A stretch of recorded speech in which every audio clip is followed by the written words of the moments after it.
Before you publish any finished web project on the internet, it's really important that you make sure that all of your code is valid, accessible, and renders properly in all of the popular browsers, even some of the older versions of the popular browsers.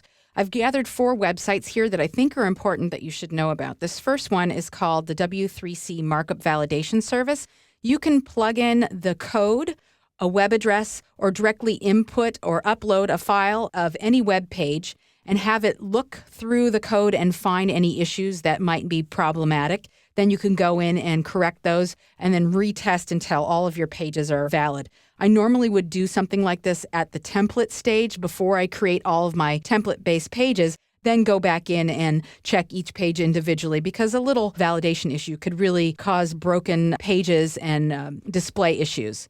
This next website has to do with accessibility, and it's pretty much the same kind of tool, only in this case, it's looking to see that your code is as accessible as possible to the widest audience. So it will be looking for things like title attributes and alt attributes in your tags and your links and things like that. So you can do the same thing here, enter a web address, upload a file, or actually copy and paste in some HTML code.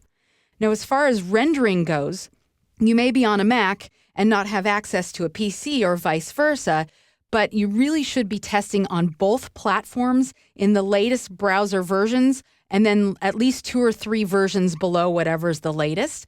The Spoon.net browser sandbox has this whole capability of showing you how your page would look in all these different browsers. So you have access to Firefox, to Chrome, to Safari, Opera, and Internet Explorer, even some mobile browsers. Adobe offers a similar tool in the Adobe Browser Lab. So you would have to create an Adobe account, and then you can log on here, and you can go directly from Dreamweaver into the Browser Lab to preview how your pages would look in a variety of different browser situations.